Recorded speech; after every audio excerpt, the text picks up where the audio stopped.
It boils down to what makes us us. I'm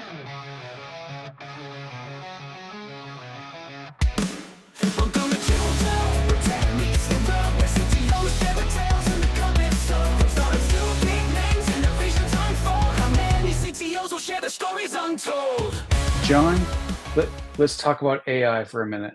You are talking to an AI. Kidding. I'm going to start with a very open-ended question before I have more specific ones. What do you think? Look, it's we're in a hype cycle. We all know what that is, right? It's a huge advance in the technology, and it will make some material improvements that will have lasting benefit. I think it's just like other hype cycles. There are a bunch of things that we think it might be able to do that it may, we're maybe oversetting expectations, and that will set up for some disappointment.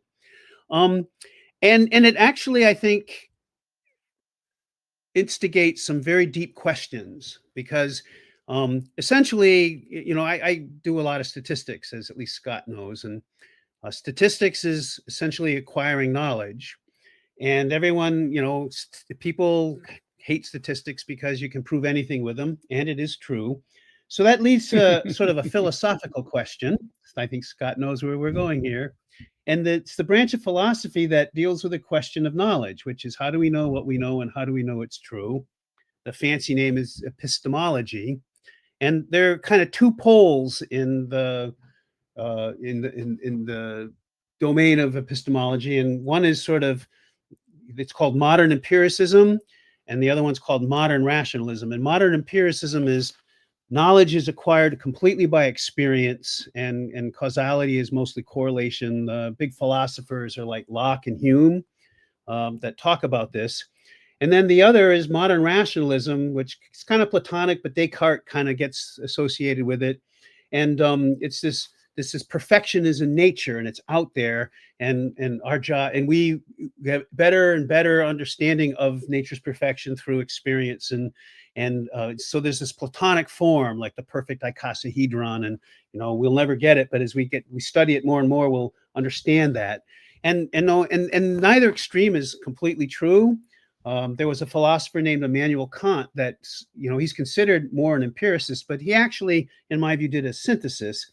And I'm not going to go there. Well, very quickly, he had these things called the category of understanding, and it was from experience. But one of the categories of understanding is the idea of number, and there was one, many, infinity. But infinity can never be experienced, so he can't be a pure empiricist. But that's a footnote. I digress. So it gets back to what are these AIs? Well, what they do is essentially they're trained on a giant amount of linguistic experience, and their patterns, just like Scott probably knows what I was going to say when I started a few sentences, because I've known him since 2004 or 2003, and we've talked a lot. So they're patterns to my speech. So he can predict the next token coming out of my mouth because he's been trained by a whole bunch of long lunches and dinners and walks in the sculpture garden where I babbled endlessly, and trained his neural network so he can predict my next tokens. That's what they're doing. They're doing my golden retrievers do. When I do certain patterns, they predict that they're going to get fed, or they're going to get treats, or there's a ball in the air and they're going to retreat. And I don't want to depreciate that. That is purely Humean understanding. And the fact that these systems work so well, and then you can apply reasoning models on top of them, which are introduced exogenously by us. So it's kind of like what Kant did when he says, okay, we have this framework, but then we have this notion of infinity, which you can never get from experience because we won't live long enough, but we can conceptualize it. He's exogenously introducing kind of a reasoning model into experience-driven knowledge. So what are we? Are we Humean, or are we Cartesian, or are we a synthesis? And if we're a synthesis, where did the reasoning models get exogenously introduced? Is there a way to create knowledge without having knowledge to create it? I don't know. So back to these models, they're Humean, pure correlation engines, and there's a heck of a lot of getting through life, which works just fine with correlation. and sometimes we got spurious ones, and experience teaches us that things were subtler, but they're pretty good. So I think it's going to be pretty significant. Are they GAI? That's a philosophical question, and I've already introduced enough so that you guys both know that I don't know what I'm talking about, and I can't answer it even if I did. You have any ethical concerns about it? Of course I do. I There mean, look, you go. you can teach reasoning, and it boils down to what makes us us, right? And we have a moral fabric, and whether you believe in Darwinism or not, there are behaviors that like self-sacrifice for the greater good that make no Cartesian sense at all, that evolve because instead of Darwinism being survival of the fittest, which is not what it is, it's reproductive success. And what's being successful? In the beginning, it was individual species, but later on, species became packs, herds, schools, whatever, murders of crows, and for the collective to sort of survive, these individual behaviors evolved that made the collective more successful. And we have this idea of consciousness, and there's a debate in the philosophical community about where does consciousness come from. And if you're kind of Aristotelian, you might be comfortable with the argument that it began with, how do you survive? Well, when you're a completely non-sentient thing like an amoeba, you have no idea. You survive by reproducing faster than whatever is around to eat you. But eventually, you want to get out of the way. Well, how do you get out of the way? You kind of have to know where your body ends and the rest of the world begins. So you start actually through survival, maybe not knowing consciously with a theory of mind that there are other amoeba out there and they have feelings too. You can sort of see how our neural network evolved, and its purpose is to help us survive and be successful as a species. So I don't know if you can be a GAI without emotion. That's really kind of the I've now had too many beers at the bar question, so I can say this and think it's safe, but I don't know. So I don't know what these things are vis-a-vis the human condition. I don't know what the role of ethics and morality I don't know if they're nice to have or must-haves in order to be a GAI. And so if you put in a reasoning model that's like, things that move kill it, right? And it has no feeling, and the AI can predict what the next token is going to be when I jump around behind a tree, it's going to be bad.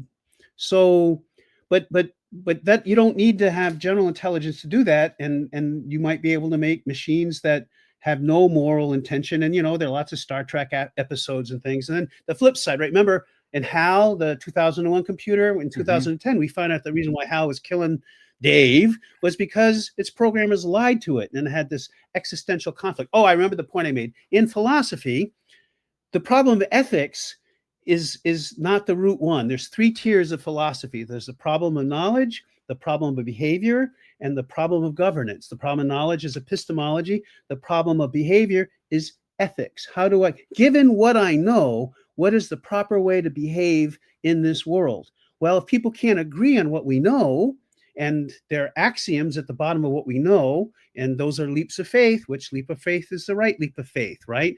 Is the geometry of nature, do parallel lines meet at infinity or not? That's Euclid's fifth postulate. Well, it turns out that if you buy special relativity, it turns out that they meet at infinity, because that creates hyperbolic coordinates, and hyperbolic coordinates are the coordinates that relativity is described in. But prior to that, we thought it was Euclidean, right? Where X, Y, and Z and the parallel lines never met. And there was a big crisis because this mathematician named Riemann said, I'm going to throw away the 5th postulate and see what I get. And he got a completely self-consistent geometry. So now we have Euclidean geometry, which is completely self-consistent, and we've got Riemann geometry or hyperbolic geometry that's completely self-consistent. Which geometry is a true geometry? So that gets back to the question of ethics is subordinate to the question of knowledge. Oh, and the last one is the problem of governance, which is political science. Given how we individually behave, how should we behave as a collective? All depends on what you believe is true. How do we know what we know, and how do we believe it's true? So ethics may not be necessary for a thinking machine to function very well and lead to sadness. And how did nature fix that? Well, lots of trials. That's back to Darwinism. We're only one meta-organism, so we get one trial. We have to do it right the first time, and if we don't, the rock will start over again. Yep. Sorry, you asked a heavy question. You got a heavy answer, and of course, I'm full of bunk. I love it.